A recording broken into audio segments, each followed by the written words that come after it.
Welcome to the Art of Succession podcast with Barrett Young.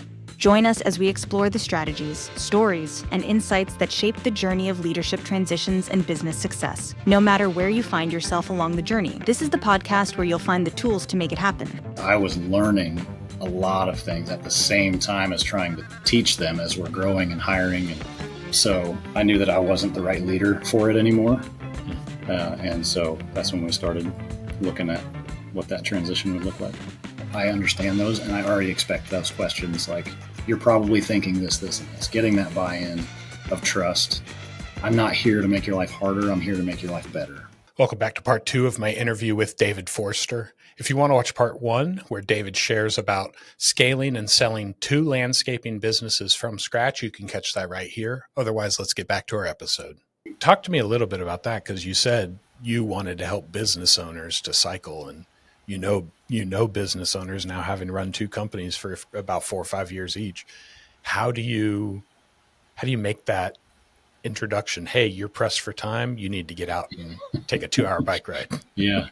I don't know that I don't think I ever perfectly figured that one out. I would say some of our customers were business owners, but really it just started building such a community and connections that part of it kind of just got put on hold on, like, identifying just with the business owners.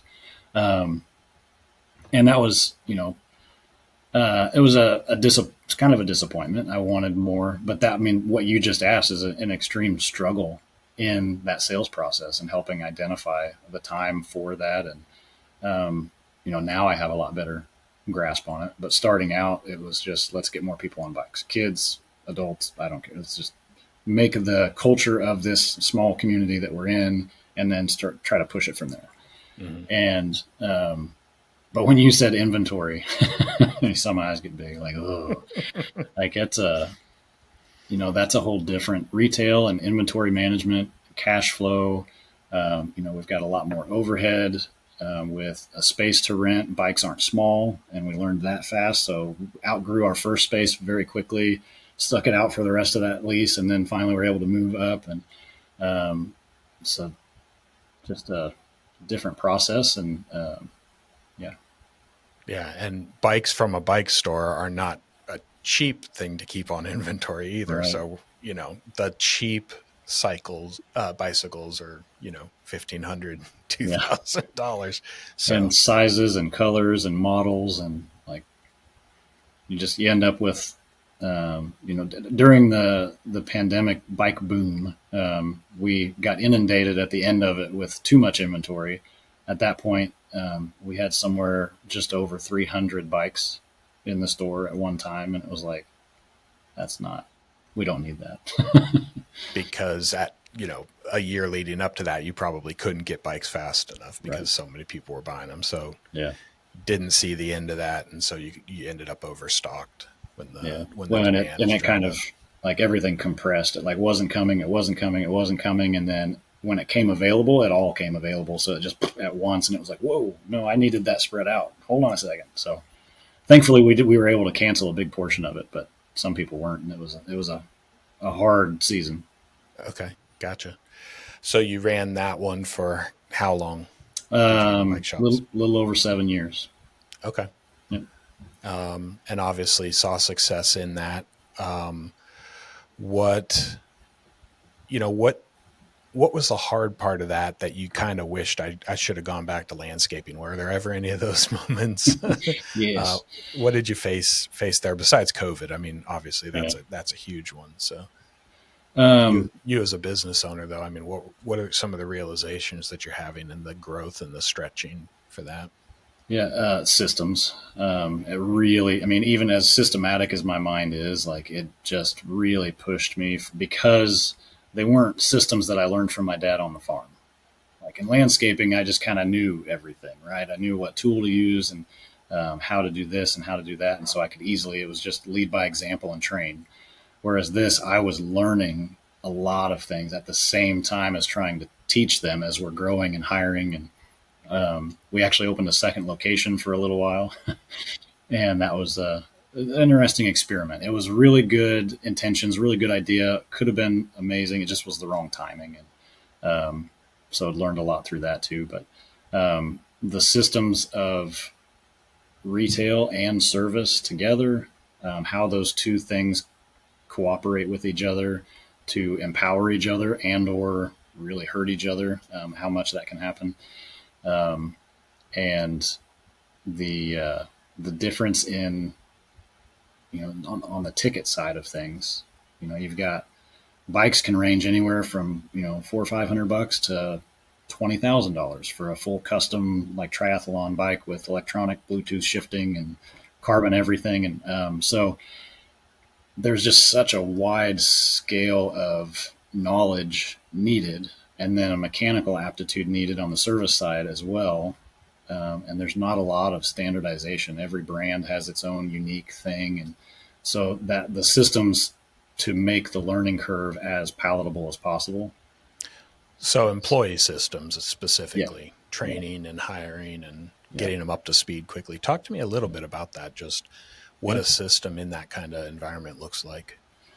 So onboarding was extremely important. Like we needed, we didn't want to just be the bike shop that somebody came into and, it's just like, oh, well, these guys like hanging out and talking bikes and drinking beer or whatever. Like we were, we had polos and we were very much more professional, more, for especially kind of the demographic we were in, it was helpful. And, the onboarding was important for them to catch our culture, that we weren't just trying to sell, that we were really solving a problem and getting the best fit for the customer, and learning what that language was like, but also still being successful in selling.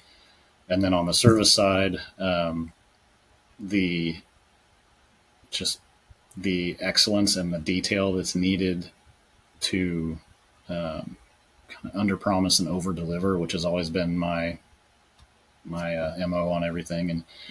And checklists. I mean, that's just what I came into. Is I've always loved checklists. It's just we have checklists for everything, and make it as simple as you possibly can. Like the E-Myth was a great book for me to learn more about systemizing and simplifying, stepping out of that role and figuring out how somebody other than me would do it. It was a fun adventure. Other than COVID, what led to the end of that one? My daughter.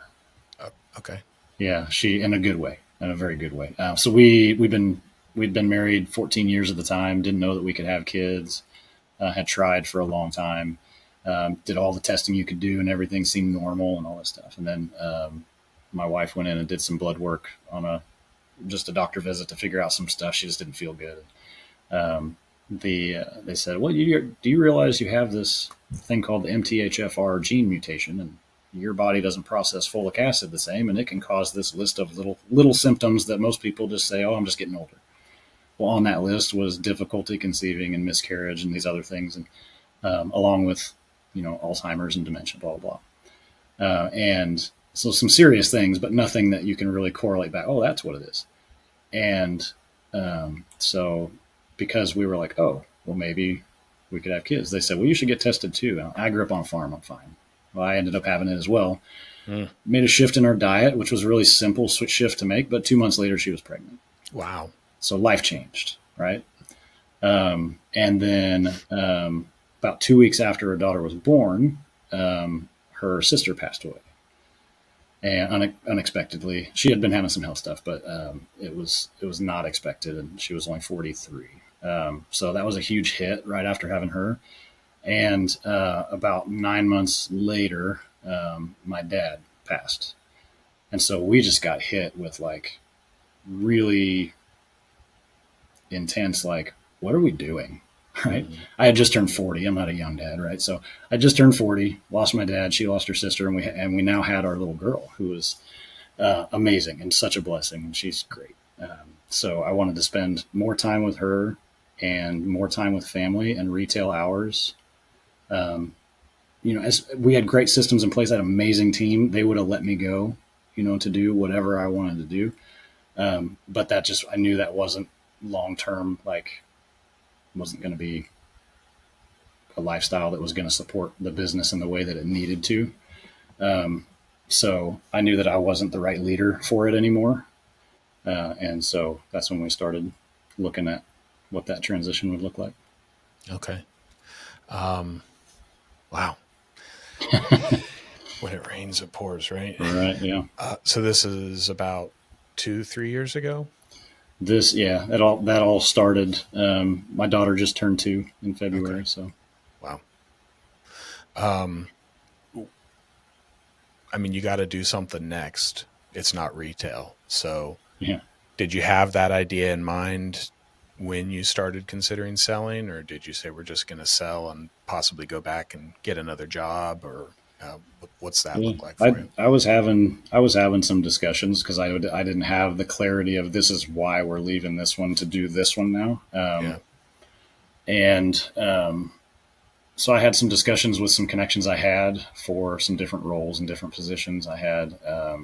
We had discussions about, trying to maybe find a landscape business that was ready to exit and figure out some kind of a unique financing deal with a business that I could step into as an operator, and not have to be in the field all the time.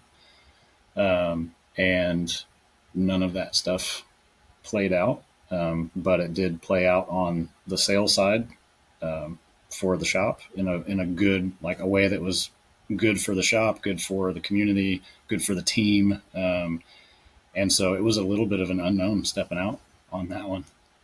A little bit nerve wracking. Selling the business without knowing what you're going into right away. Yeah. Okay. Wow. Did you end up selling to a dealer? Did you end up selling to a cyclist that wanted to move into ownership? What'd that look like? It was actually another dealer that we knew. Again, network. If anybody's going to learn anything, maybe what I should have said at the beginning was networking. Yeah. Build your network and relationships, and among competitors, right? Because you never know when a competitor might, be a business opportunity there. Yeah. And it could go either way. It could be that you need to exit, or it could be that they need to exit and it's an opportunity for you. And this guy had a store on the north end of town, and also kind of on the another side up north. So he had both corners of the north part of the metro, where he had stores. And so then acquiring ours and adding that was a perfect little triangle of the area. And it added a good aspect to some of his other products and stuff that he was also doing. So it was an easy yes for him. And it made sense for us, timing and the way that it was going to work out for our team. That was a big thing for me too, is I wanted everybody to either have the same or better than where they were at.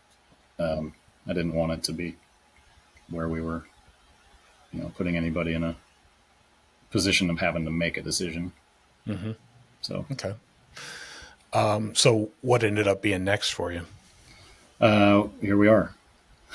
So talk about where we are. Yeah. Transitioning over to, and I've been fighting this idea for a while. I've had a couple of, I've helped and consulted a little bit on operations and things like that, but I've really considered myself a visionary and not the operations guy for a long time. My wife really supported me well with she's really operations and admin minded. And so I just had a skewed version in my head of what that looked like, if I was going to do that. And ended up having a really good conversation with a couple of respected friends of mine that had been telling me for a while that this is what I should be looking at. And the fractional world is as you probably know a little bit, is it's a newer area, but it's very unique and has a lot of opportunities. But in the operations side, especially, there's so much pain for business owners in operations that it's just something that you just want to avoid and stick on a shelf and just hope that it all works out. And it's just, I don't have time to slow down. And I've gone through it enough, realizing how many times I've had to bang my head against a wall, that that desire to help business owners that I had, that I kind of had to tuck aside for a long time, has kind of surfaced. And it's a unique season to serve others, and I'm still a business owner, but it's serving in a different way where I'm, following leadership and helping leadership achieve their goals and their dreams in a way that I've never been able to do before. And I'm finding it extremely rewarding to see the burden come off of them, like my bike ride did for me. I see that feeling happening for people when they hear like, oh, this is possible. So, yeah. Talk briefly just about what a fractional COO looks like. I mean, is that a 3-month project? Is it I'm on board, year after year? Talk to me just a little bit about that. Yeah. It can be both and. A lot of times it starts with an initial engagement of, like 6 to 12 weeks of really deep diving in and getting like the nitty gritty stuff figured out. And then whether I train and onboard somebody to take that position once the systems are in place and they know how to run it, or if somebody from internally that's now like, oh, okay, yeah, I can handle this. Then we kind of onboard them over and support for a little while. And there's sometimes a company may just know that for where they're at and their type of operations or the scale that they're at, they don't need a full-time or they can't afford a full-time COO, but having the skill set of a real COO with the experience at a fraction of the time, 5-10 hours a week, can accomplish what they need in leadership that also fit within their budget. So it can be a long-term monthly engagement that's just a part-time involvement. Mm-hmm. I know, on the second landscaping company, you said you had to start to think with somebody else's wallet in mind, not your own. And I know you as an operations guy, you're probably like, business owners know how to do operations because you successfully built and scaled 3 businesses just by your systems, by your processes and everything like that. I'm the visionary side myself in operations. I can do it, but it's not motivating. It's not rejuvenating for me. And I just want to get away from it as soon as possible. So how does a business owner come alive again, like that bike ride was for you, with you on board? I mean, they can't just drop everything, right? You just say, take over the company and run it. And I'm going to go, off to the beach. So talk to me a little bit about what that process looks like between the two of you, what those key like unlocks are, and how, as a fractional COO, you gain buy-in from whatever team might be in there too. Yeah. So that last part, the buy-in from the team is key. I found that a lot of times the first visit that I have, there's a lot of walls. This consultant kind of feeling is coming in, and everybody knows how people feel about consultants. After seeing Office Space, and what are you going to do? Is my job going to stay the same? Am I going to get cut? Are you going to expect me to do twice as much? Because efficiency comes up a lot in our conversations, and does that mean I'm going to be doing twice the work in the same amount of time and the same amount of pay? And like all of those justified questions start coming up. This outsider comes in and says he knows all the stuff, and the owner's like, hey, we're going to have him, blah, blah, blah. So really just addressing that ahead of time. And when they hear that I understand those and I already expect those questions, like, you're probably thinking this, this, and this, getting that buy-in of trust. I'm not here to make your life harder. I'm here to make your life better.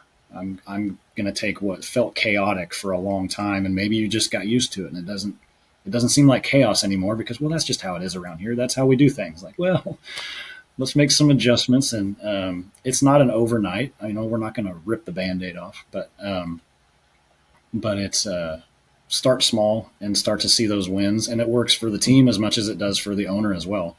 Let's get some small wins, and you start to see it working.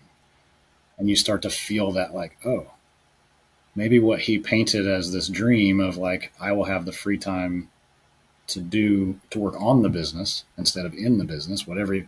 Sometimes I would hear that early on, and I'm like, I don't even know what that means, man. Like, what does that mean? I'm working on the business. Like, so distinguishing what those things are and really finding out what it is that the owner loves doing. that's what the freedom is. It's like, do the thing that you love to do. There's many parts of a business. And if you love the sales, you should be involved in the sales somehow. Go do the really big sales that only the owner can do. Pull in the big contracts. Or if you really love product development because you're the one that developed this thing the first time and you just want to dive into making it better and just be involved in that, then do that part, But if the operations is not your thing, then even if you do it, it's only going to be operating at a partial success, and getting that momentum going with small wins at a time. And then once that builds into, you get 3 or 4 core processes nailed down, and then you start using that same thought process to build more of them. And pretty soon the whole team is understanding like, oh, well, now I understand, like, this is how we make decisions. And that's like how I like to structure it is, most small businesses got where they are because they were really good at serving the customer and solving problems, and they started to grow. And it's getting that out of your head and into your team, because nobody can read our mind, right? But you can build a framework where they can get close. I personally have an issue with processes, and maybe you can speak to this, because processes mean lack of freedom for me as a visionary. And I'm like, oh, you just want to fence me in and you want to put these rules and stuff in place. But I was talking to a buddy who's a fellow visionary, and he brought a chief operating officer into his firm. And he's like, I now have so much more freedom to explore the yard because I know things are going out the door. So talk to someone like me who's like, this guy's going to come in and say, I have to wear a polo shirt in a bike shop and I just want to talk about bikes kind of thing. Talk a little bit about that, unlock that freedom that can be gained from taking care of the 90% of stuff that's not exciting for you. Yeah. Like I said, I considered myself a visionary for a long time. And so I felt that same, like I have a high autonomy, depending on what personality profile thing you're going to look at. Like I'm really high on that, got to do it my way type of thing. So, the easiest simple description I can use is I really like checklists. And some people think, well, I'll just, this is just a reminder or blah, blah. And it's like, well, yes, it is. A checklist should be able to teach a brand new person all the steps that they can at least kind of understand the process. And then what it does for the freedom side of it, for an experienced person, is what if you get distracted in the middle of it? And then you come back to it and you're like, oh, I don't know where I was. It's just the thing that's like, oh, there I was. And so you feel the freedom to think freely and do things freely. And you can always just revert back to, when you come back to it, then it's oh, there I was.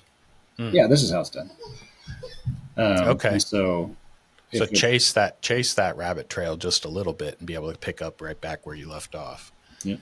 That's my easy analogy that's seemed to work for most people. Okay. I guess who, other than somebody who's in pain and just can't deliver consistently, I mean, how's a business owner going to know this is what I'm missing? And not just say, well, you guys are my team, you figure it out. That's a really good question. I think sitting down, I mean, if they're listening now and it's piquing their interest of like, I never thought about, there's, good ways to measure like whether you are a visionary or an operator, integrator type person, EOS, like different systems that operate around this type of stuff, Pinnacle, and doing some self-exploration and building some self-awareness of where your strengths are. And then identifying if somebody on your team has that strength and that's why it's not a pain, and you don't realize that you've actually already been having them cover that, and they just do it naturally and they like it. So it just doesn't seem like a problem. Or, talking to your team and getting some feedback, and maybe there is some pain and just nobody's talking about it. But the self-awareness part of it will generally lead to some good discovery of that. And if you're not achieving what you thought you would achieve by now, you kind of feel like you're hitting a ceiling. That's the first key. I would call that pain. That's for me. I'm just fast growth. I want to go and get this thing going. And so when I hit plateaus or hit a ceiling, that was when I started looking for solutions. Nice. Okay. Awesome. David, this has been a great conversation. I had a feeling that it would be. And like I said, systems are something that's rough for me, but I know my audience needs systems in order to, systems are what convey business value most of the time. It's not necessarily the idea. It's how you implement that idea that is transferable to somebody else. Is there anything else that we've missed before we wrap up the episode and get into the lightning round here that you want to bring up? You mentioning business value, that we've talked to several merger and acquisition agents about processes and whether it's a legacy transition or it's a just an acquisition type sale. It's amazing the difference of value that will be there with the proper systems in place for that succession or that exit. And I like to look at everything now. With my daughter, it's everything. I'm building a legacy that I can, whether it's, I'm not expecting her necessarily to take over a business or do any of that, but it's an asset that I can build that will teach her and allow her to see possibilities. And knowing that if she does want to run it, then I want it to be operating as smoothly as possible and not hand her over a messy rat's nest of issues that now she has to figure out.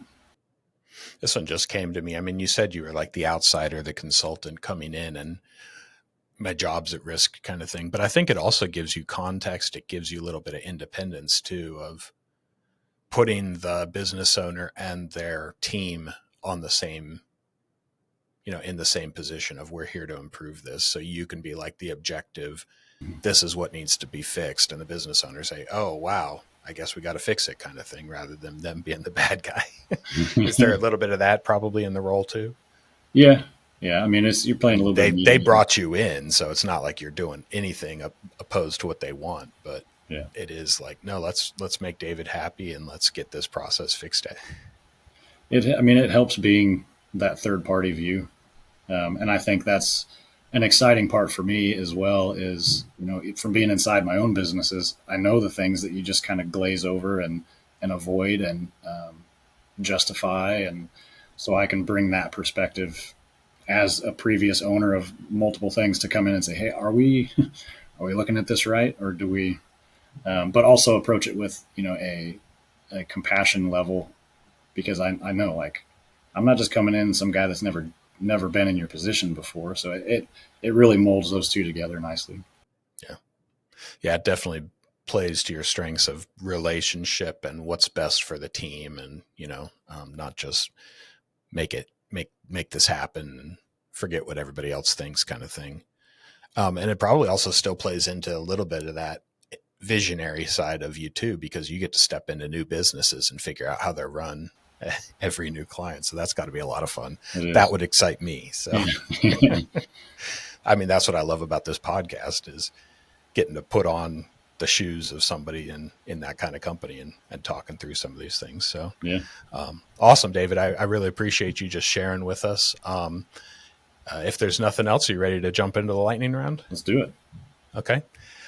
First question, coffee or tea, and how do you like it? Coffee, black. Okay. I get that answer a lot, surprisingly. Yeah. So, pie or cake, and do you have a favorite kind? Cherry pie. Cherry pie. Yeah. All right. Warm or cold or preferred? Prefer warm, but it's cold is just a different flavor. Like it changes everything. So it's both ways. Okay. With vanilla ice cream would be great. With ice cream. Yeah. Gotcha. All right. What's a common belief among entrepreneurs that you would want to challenge? One that I'm hearing a lot in the last couple of years is that there's no good employees out there. can't find any good workers. And I would challenge you to step into your leadership abilities a little bit and push yourself a little bit and say, is it that there's not any good workers, or is it that you're just not attracting the people with your culture and your leadership style? And, that can come from a lot of different angles, whether it's just, you're not being yourself because you think you need to paint this picture of this perfect place for them to work. And then when they get there, they're like, this isn't what you're not who I thought you were, because you painted this picture, and now your real self's going to come out. So being authentic and not trying to force anything. But I believe that there still are some great teams out there to be found. Getting them in the right seats will be a big part of it. And so that's my big challenge right now. Ouch. What's your favorite holiday and why? Christmas. I'm a Christian, so Easter would, tend to be like a bigger thing. But at the same time, like, my birthday's close to Christmas. Christmas is a lot more like just festival and like joy. And I just love that time of year. Yeah. And you've got a 2-year-old. I mean, Christmas is just amazing when they're that age. That's awesome. Yeah. Would you consider yourself a morning person or a night person? And do you have a favorite routine? Morning, and I've got to get my workout in early, gets my mind working, gets my blood pumping. Mm-hmm. You still cycling? I do a little bit, not as much as it's since she's been born. It's been a little bit off, but I do some indoor cycling for warm up or for a long time. But I do some like circuit body weight stuff. I don't get huge into weights or anything, but I like to do something that my 80-year-old self is going to be happy that I did. Mm-hmm. So being active, but not beating myself up with it. Yeah. Nice. What's one thing that you would want your successor to remember you for? That's a good question. That's like nothing's like super popping in there. The word community is coming to be there. I think that's one thing that's always been important to both my wife and I is that we bring community together when they're in places that there's disconnection. So if I'm remembered for being a community builder that brought people together, I'd be okay with that. Great. Okay.